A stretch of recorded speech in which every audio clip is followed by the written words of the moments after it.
And welcome to another Cardinals Nest here on HBC TV 25. This is where we talk St. Mary's sports. I'm Dean Beckman along with our Sports Information Director, Donnie Netto. And Donnie, last week on the Cardinals Nest, we had men's hockey with head coach Bill Moore. This week, it's more hockey and more, right? As we have on his son, Greg Moore, Absolutely. to talk women's hockey. Absolutely. So, Greg, welcome to the show. Thank you, guys. And this is now your second year as head coach of the women's hockey team. So I have to ask, I bet it's a good feeling, right, to kind of have that first year as head coach under your belt. You were no secret to the program. You were an assistant coach for several years, but being a head coach is a whole different ball of wax. So I bet to have that first year under your belt is nice, right? Yeah, and when I took the job, or when I got the job, I had the mindset nothing's going to change. Everything was the same old, same old. I've been in the program this is my 9th year. So I was very naive in my assumption that nothing was going to change. And obviously, like you said, it's a whole new ball of wax with everything to deal with and scheduling and you know, just all the pieces that go to the program that I have my hand in. So it was definitely an adjustment. Yeah, I'm happy to have the first year down and looking to grow and looking to advance, looking to develop the program as we go. Let's talk a little bit about last year. What were some of the biggest adjustments that you had to make? You know, again, you weren't a stranger. You had spent 7 years as the assistant coach. What really was some of the biggest things going from that role to the role as the man in charge? All the things that happen behind the scenes that you don't really know, all the administrative paperwork, all the checking up with the reports and reporting to the NCAA and doing all the kind of behind the scenes thing that's away from hockey that you just don't understand as an assistant coach. So it's kind of getting a grasp on all the things, the finer details that go into actually being a head coach, the scheduling, the bus travel, the meals, everything, and just getting adjusted to that part. I mean, the hockey part itself didn't change a whole lot, but all the behind the scenes stuff, all the paperwork, all the other stuff that usually don't really see a whole lot of. How about from a standpoint of the players? Because, you know, everybody knows, and sorry, Jason, but everybody knows that the assistant coach is the good guy. Yeah. And the head coach has to sometimes be the bad guy. How hard was it to move roles with really the same group of individuals, because it was pretty much the same team that you had as an assistant coach that you took over as a head coach? You know, another thing that I was really, really naive with, I thought I could just step into the head coach and be the same person I was. Little be known that sometimes when you make decisions, it makes people upset, makes people mad, and unfortunately that's the role of the head coach. So you're right. I mean, it's nice that you have somebody like I have somebody like Jason who can kind of step in and be the nice guy and, you know, be the compassionate ear to listen or the shoulder to cry on, so to speak. But it's nice that it's different to just kind of have to be assertive and be the voice in the end that everyone's got to listen to. I want to come back to Jason in just a minute, but before we get to that, one of the things that might have made the transition maybe a little easier or better for you last year is you did have some good senior leadership last year who were used to you as the assistant coach and maybe knew that they had to step up into some leadership roles like a Jamie Henderson, a Jesse Swick. So you had some really good leaders last year that you could lean on for some of that stuff, I think. Oh, yes. And I mean, Jesse Swick, Mandy Saylor, Molly Abraham, list could go on and on and on. We had a lot of great leadership in our senior class, and quite honestly, a lot of offensive production over the course of their career as well. So it was very difficult kind of adjusting, and that did help a lot. You know, knowing that I recruited all of those kids anyway, is that they can come in and be supportive and be on my side and help transition as we go from, I mean, essentially kind of starting over, even though I was still there. Yeah. So it does help to have those 6 people that were with us and help transition through. Sure. Did the game change at all in terms of the on-ice strategy from when you were an assistant? Because I know you had a lot of say in the systems you ran, in the power plays, and the penalty kills. Did any of that change as you took over? We changed everything, and we felt as a coaching staff between Jason and myself that it was, even though I was still around, we wanted a clean start to go forward. And then we felt the easiest way to do that was to literally change everything. So every piece of our offensive zone, every piece of our defensive zone, every piece of our power play, penalty kill, everything changed. And so that everybody was starting from the same block and starting at point 0. And that makes it tough too, because now you're teaching strategies and positioning and all of that, and you're not able to teach some of the other things. So that probably was a bit of a challenge. Very much. I mean, we definitely felt like we spent the first 4 or 5 weeks teaching more than we had in the past. But as to be expected, now kind of going into this year, it's the same thing that with our 12 freshmen we're spending the first 4 weeks teaching. Now it's nice that we didn't change a whole lot from last year to this year. So all of our returners, all of our upperclassmen know the systems, know what to do, know what to understand, and they can help our freshmen kind of branch out and get a grasp on all of our systems and all of our concepts. Okay, last question on the learning experience. Talk about on the bench. What was different from the years you were an assistant to last year in terms of game time on the bench type of responsibilities? Quite honestly, not a ton. The way Terry and I used to run is he would run the forwards, I'd run the defense. It's kind of very similar to how we run now with Jason and myself. Jason's got the forwards, I got the defense. Jason does power play, I do the penalty kill. We kind of split the responsibilities even Steven. The only exception would be is if there's ever a situation where I feel like I want something out there, I get what I want. And Jason understands that and he respects that. The same thing was true with Terry. I mean, when Terry wanted something, regardless of whose responsibility was to call it, that's what happened. And that's kind of the duties that comes with being the head coach. That, in the end, it's we're a coach staff. We work together to figure out what was best for our team and our program. But in the end, it comes down to my decision and what we do and how we do it. Now, that takes us to Jason, right? So it's a luxury that you have some consistency coming back at the assistant coach position. Terry had that with you for 7 years, and that doesn't always happen in collegiate hockey. There's usually a lot of turnover at the assistant level position. So talk about Jason a little bit more and what it means to have him back again this year. Oh, it's tremendous. I mean, I feel like I lucked into Jason pretty hard. We have a mutual friend that coached in the Shakopee School District, and Jason was a teacher who got laid off the summer previous, so he was looking for a job, and I was like, hey, you want to come down and take a look at what we got and see if it's something that you're interested in? And he said yes, and thank God he said yes. And it was definitely kind of a learning process. It was the first time I was a head coach and first time he was being a college assistant. So it was like learning process for us both, kind of feeling out how things go and how things went. But as the year progresses, we got to know each other and got to learn. And overall, I thought we worked out to be pretty well. And I was very happy when he said he was going to come back for another year. And we just continue to grow and learn and adapt with each other and be together. So what do you see as his greatest strengths as a coach? He is just so nice. I mean, he is just one of the nicest guys I know. Works super hard. I always prided myself when I worked with Terry that I was the hardest working guy in our department in college hockey. And he goes step for step with me every step of the way. And I could not ask for a guy that could do anything better. So he has been a truly tremendous improvement to our program and definitely an asset to what we have here. Let's talk a little bit of this year. You had mentioned just a little bit ago you lost a lot of seniors. You brought in 12 freshmen are on your roster. Talk a little bit about this first 4 weeks that you had now, or the first 3 weeks you've had in terms of getting ready for the season and preparation for conference openers in 2 weeks. Yeah, it was spending the whole month of September.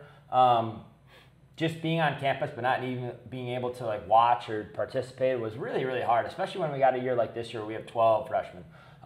You never know how freshmen are really going to adapt into our system, into our program, especially when you kind of split it down the middle. We have 12 freshmen and we have 13 returners, so it's almost half and half.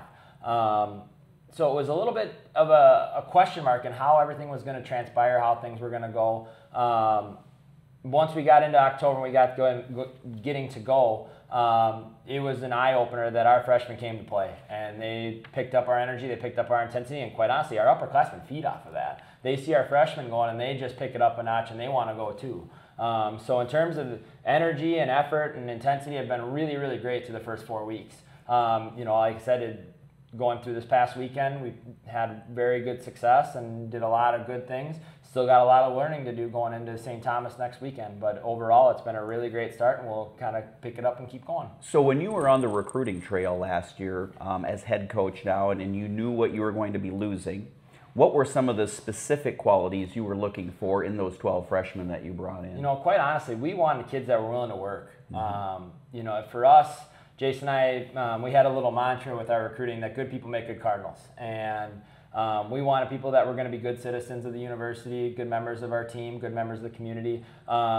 quite honestly, they have to have a certain skill set in order to play college hockey, but that was almost a forethought of what we were trying to do. We wanted to transition our program into just being a good blue-collar, hard-working team that comes in and every day we get our lunch pail, we get our hard hat, and we go to work.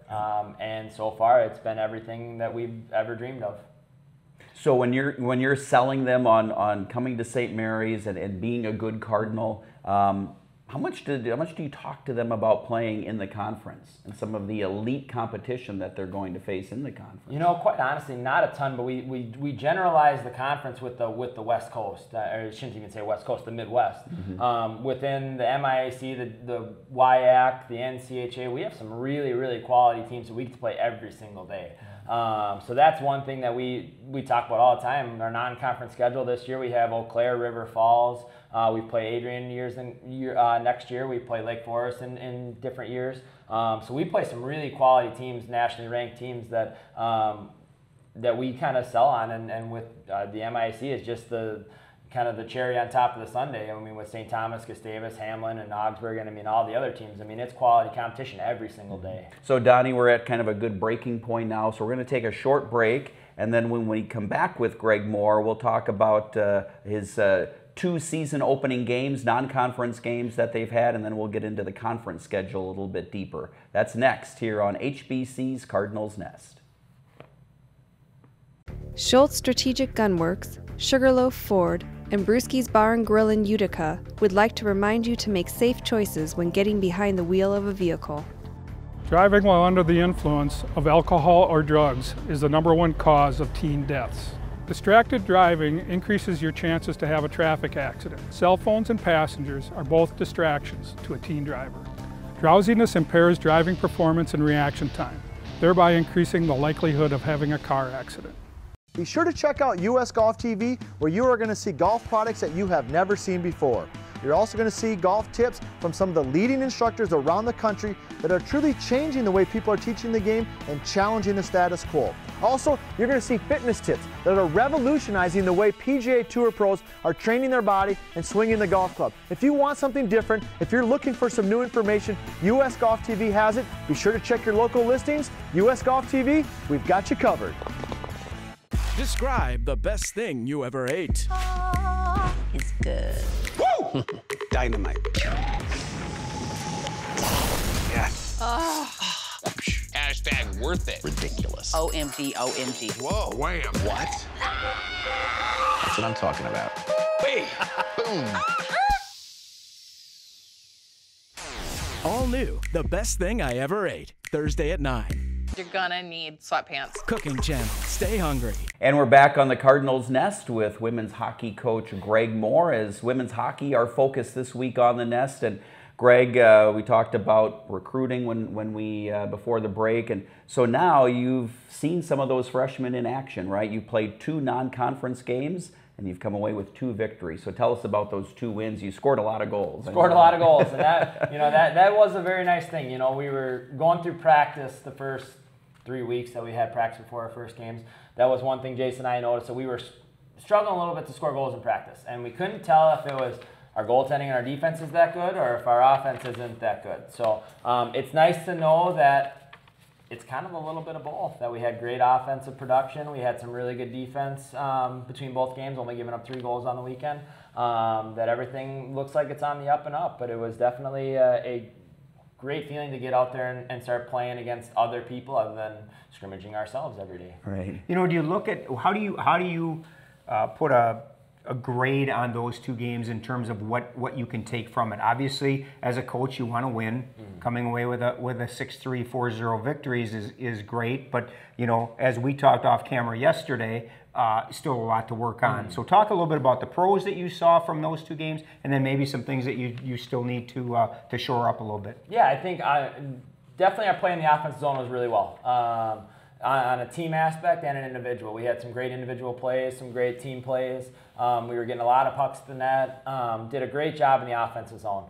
Defensive zone, couple mistakes here and there, but overall I think it was a solid effort. When they did get the puck in the zone, very few really quality chances, so we kind of hang our hat on that part.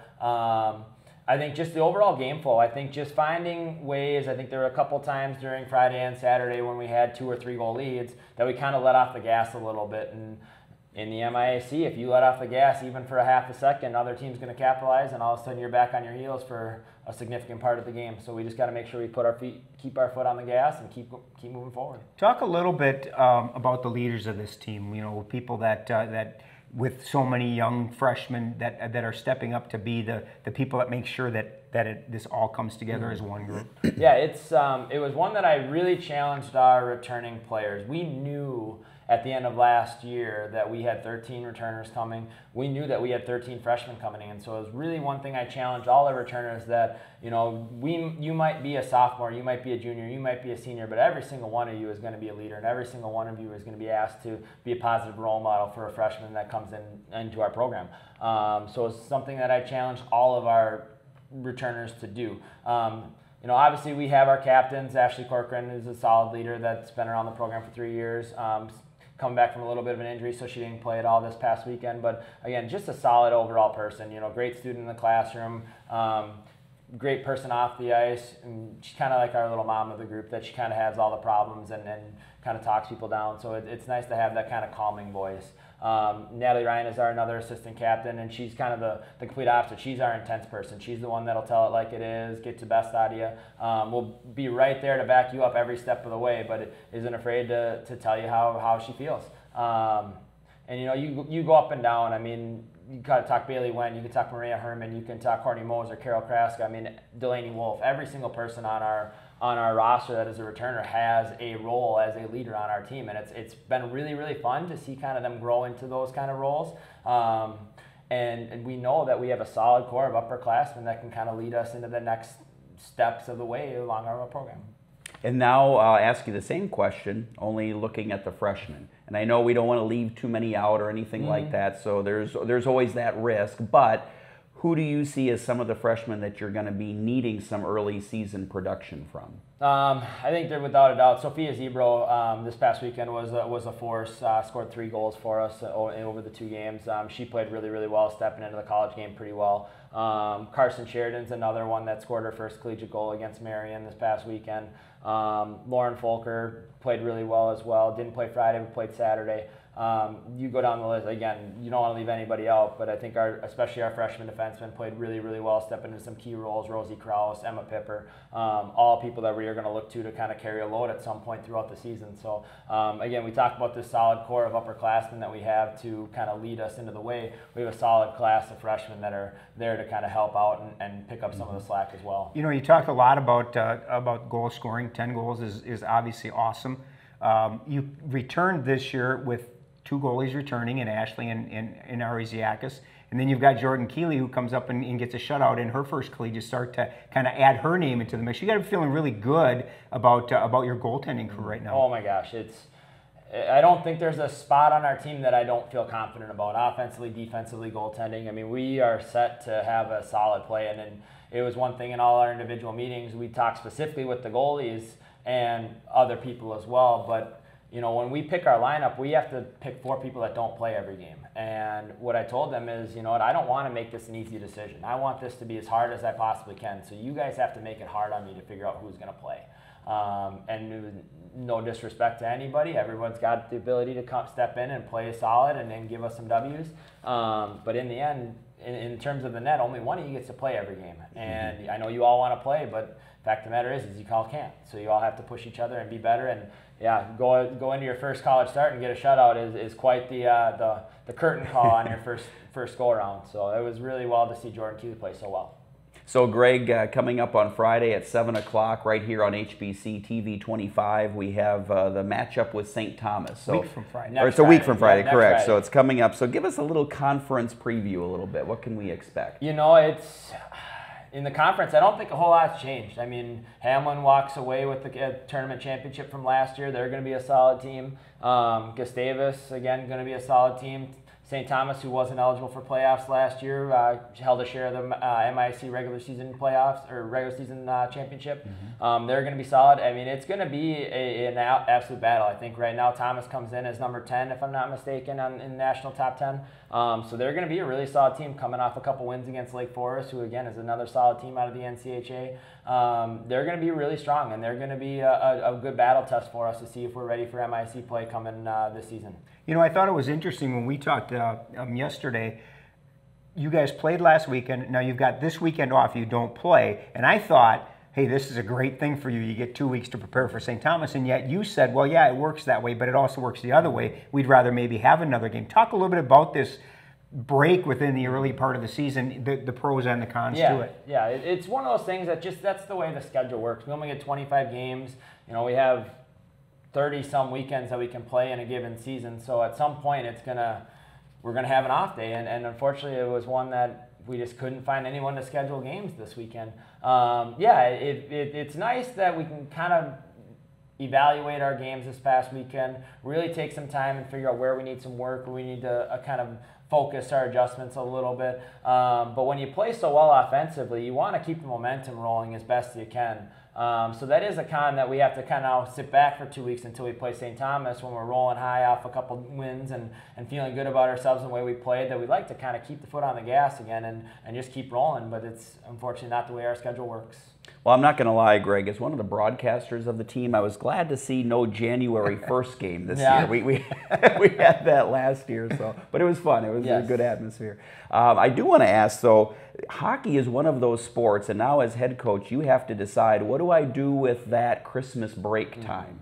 It's just a rare sport where you go a month without any games.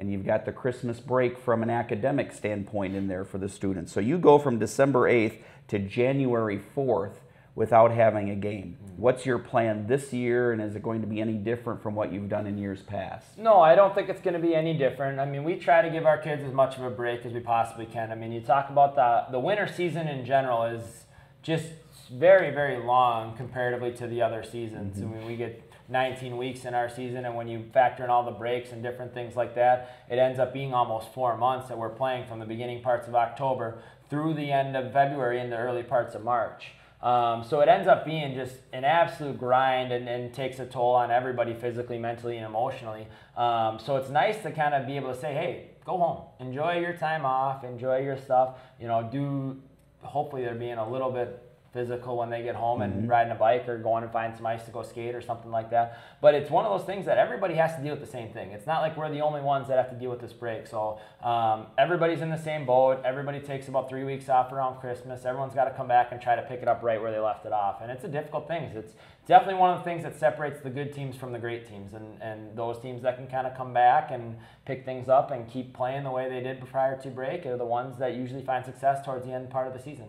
So let's talk a little bit. We had your father on last week. I just find this ironic that we have a father-son and they're the head coaches. But you played for your dad, and now you're coaching basically with your dad. You guys are colleagues. Talk a little bit about that relationship from a player having his father be his coach to now being basically on the same plane as head coaches. Yeah, it's definitely a very unique experience. One that never in my wildest dreams that I thought it would happen. Obviously, coaching was in my blood since I was very, very young. My dad was a high school coach for 19 or 21 years prior to when I was growing up. So I always knew I wanted to be a coach. I mean, I always looked up to my dad and what he did, and I always wanted that impact in people like he has. And so I never thought I would get lucky enough after I graduated college to kind of step in and be an assistant with Terry and be there for 7 years. And then let alone find out that I'm a head coach at the same school my dad works at, and now we're coaching the men's women's hockey at St. Mary's. It's a very unique experience, very humbling that, I know when I'm older, much older, that it's going to be an experience that I like my age. I didn't say that. But, it's definitely going to be an experience that I look back on with really fond memories. I mean, who can say they got to spend as much time as they did with your dad? And I know, when we go back and reflect on our lives, it's going to be one thing that we are very most fond about, that we got to spend so much time together. I know one of the things that you have utilized is, because I'm next door to him and the office doors are about this thick, and you can hear everything. But you do spend some time in there, kind of picking your dad's brain to, how do you do this power play, or how do you, talk a little bit about that in the value that Bill's experience gives to you. Oh yeah, I mean, I am of the mindset that I don't know everything. I try to learn as much as I can from whoever I can, and he's just a sounding board. And again, you might know as well as I do that we don't always agree. I mean, we get in our arguments, we yell and scream at each other just like any other father-sons.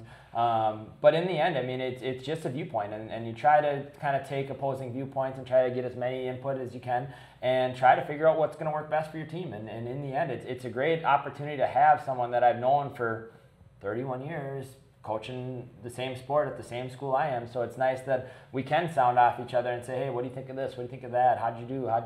And it's just a unique experience that we have such a close relationship and able to share all that kind of stuff. Now, I know you're a competitive person. I know your dad's a competitive person. Is there any competition between the two of you in terms of who wins and who doesn't? I know last year both of you had 9 wins. 14, yeah. So you were even last year. Is there any conversation? Is there a little bit of a rivalry there? I mean, maybe a slight one, but it's not one that we kind of talk about a whole lot. It's I know as well as he knows that, in our conference, in our sport, anybody can beat anybody, and you're a bounce here, a bounce there. From when we were talking about their games last weekend, and he a little jealous that we were 2-0 and they were 0-2. But I mean, they played 2 really competitive games, 1-goal games, and when you get into 1-goal games, then a single bounce here, a single bounce there can change the outlook. So as long as you're in the ballpark and giving yourself an opportunity to win, that's all that matters. Last week when we had your dad on the show, he talked about rules changes for this year. Anything affecting the women's game this year? Nothing more than what he kind of talked about. We kind of found out a little bit this weekend that the stick penalties are going to be a pretty big deal, but overall, I mean, we're in the minority that our men's programs in the MISC do a 3-on-3 overtime after 5-on-5, and we don't in the women's side. So we go 5-on-5, and if it ends there, it's a tie. So nothing that we have experienced, nothing that we will have to deal with in terms of rule changes, at least significant ones. Sure. And time for just one more question, Greg. And actually, we want to give a little insight to a St. Mary's classroom, because you were gracious enough, along with 4 of your colleagues, other coaches at St. Mary's, to come into my classroom and talk about gender in sports. And really specifically, we talked about women's sports.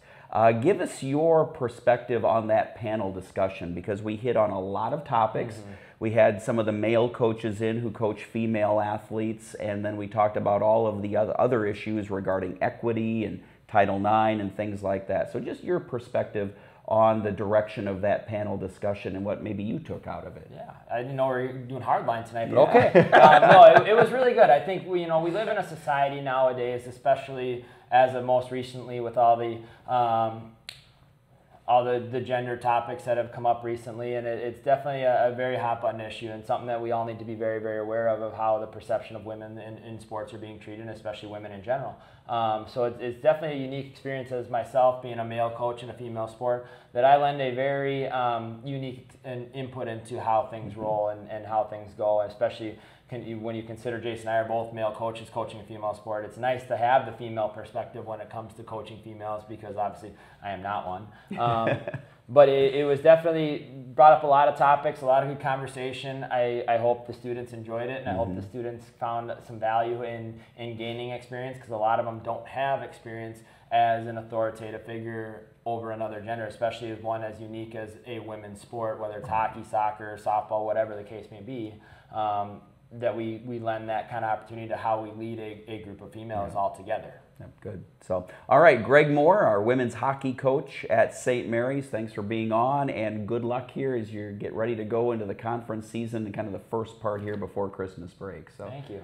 All right, that's going to do it for this week's Cardinals Nest here on HBC. Glad that you could watch. Tune in again for another Cardinals Nest on TV 25.